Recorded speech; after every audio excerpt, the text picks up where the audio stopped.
Oke, di sini saya ingin membuat video pembelajaran untuk siswa kami kelas 6. Kali ini materi yang akan kami ajarkan kepada kalian adalah cara bagaimana kita jika ingin membuat kalimat perintah dalam bahasa Inggris. Agar kalian bisa paham, maka simak video ini, jangan kemana-mana. Cara membuat kalimat perintah dalam bahasa Inggris adalah sangat mudah sekali. Mudah bagaimana? Ya, secara teori caranya adalah kita gunakan verb 1, kemudian kita tambahkan objek, lalu kita beri akhiran kata please agar lebih sopan. Nah, itulah caranya.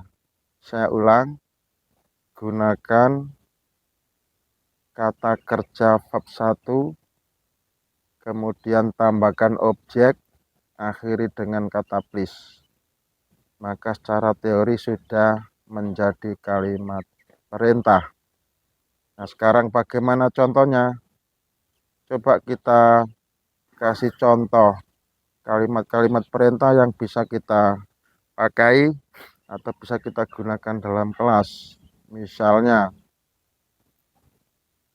hapus papanya. Hapus papanya. Bagaimana kalau kita ucapkan dengan bahasa Inggris? Maka menjadi clean the blackboard please. Clean the blackboard please. Hapus papanya. Misalnya lagi, tutup pintunya. Tutup pintunya. Maka kalau ingin kita ucapkan dalam bahasa Inggris, kita tinggal bilang close the door please. Close the door please. Kalau kita mau menyuruh orang supaya orang itu menutup atau membuka jendela, yang kita perintah itu supaya melakukan tindakan untuk membuka jendela, maksud saya. Buka jendelanya. Buka jendelanya.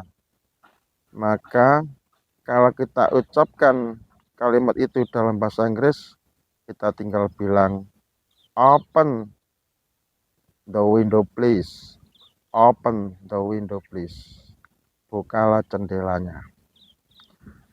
Kalau kita ingin menyuruh orang lain supaya menyapu lantai, maka kita bisa bilang sweep the floor please.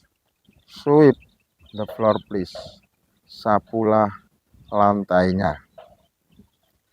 Kalau kita mau menyuruh orang supaya orang itu menyalakan lampu, maka kita bisa bilang switch on the lamp please. Switch on the lamp please. Atau bisa juga turn on the lamp please. Turn on the lamp please. Begitu pula kalau kita ingin menyuruh orang supaya mematikan kipas angin umpamanya, maka kita bisa bilang turn off the fan please. Turn off the fan please.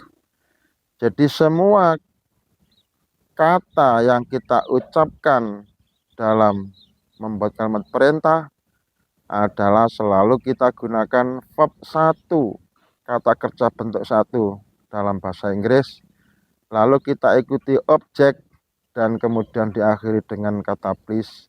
Itulah teorinya membuat kalimat perintah dalam bahasa Inggris. Misalkan contoh-contoh yang sudah saya ucapkan tadi, dari clean, kemudian open, kemudian close, kemudian switch atau turn, semuanya itu adalah bab 1. Lalu objeknya tadi bervariasi, ada yang menggunakan objek blackboard, ada yang menggunakan objek door, ada yang objeknya window, ada yang objeknya floor, ada yang objeknya lamp, ada pula yang objeknya fan. Tergantung kebutuhan. Kalimat apa yang kita kendaki untuk diperintahkan kepada orang yang kita suruh. Jadi yang paling penting adalah teorinya dulu, bab 1, kemudian ditambahkan objek, diakhiri dengan kata please. Jika teorinya ini sudah kita kuasai, maka kita nanti tinggal praktek di lapangan. Ya, prakteknya nanti tergantung kebutuhan. Nah, setelah itu kata kerja yang ingin kita ucapkan dalam kalimat perintah itu pun harus kita kuasai. Oleh karena itu bahasa Inggris yang terpenting adalah banyak penguasaan vocab. Sehingga kalau kita itu sudah punya banyak penguasaan vocab, membuat kalimat apapun kita menjadi terbantu, kita menjadi mudah karena vocab-vocabnya, materialnya sudah tersedia. Ibarat kita mau membangun suatu bangunan, jika materialnya sudah lengkap, maka bangunan itu segera bisa dieksekusi. Begitu pula, kalau kita ingin membuat kalimat dalam bahasa Inggris, maka kalimat apapun yang akan kita buat akan menjadi mudah bila vocab-vocabnya sudah siap, sudah terpenuhi, sudah kita kuasai, maka kalimat mudah sekali untuk dibuat. Dan kalau orang itu tidak punya vocab, maka akan menjadi mati, menjadi buta, menjadi tidak berdaya. Membuat kalimat sesederhana pun, semudah apapun, nggak akan bisa jalan kalau memang nggak punya vocab. Nah, karena itu vocab adalah hal yang terpenting. Supaya orang punya banyak vocab, ya banyak belajar, banyak melihat, banyak membaca, banyak mendengar, banyak ikut les, dan lain-lain. Itulah cara supaya orang itu memiliki kemampuan bahasa Inggris dengan sempurna. Maka hal-hal yang saya ucapkan harus dipenuhi, harus dilakukan dan dicoba. Terima kasih. Semoga ada manfaat khususnya kelas 6. Jangan dilewatkan video ini. Kuasailah materi kalian, khususnya cara pembuatan kalimat perintah dalam bahasa Inggris. Semoga apa yang kami jelaskan bermanfaat dan Anda ada ya semacam pemahaman dari penjelasan kami ini. Terima kasih. Wassalam. Masih bersama saya, Mr. Muntaha. Oke.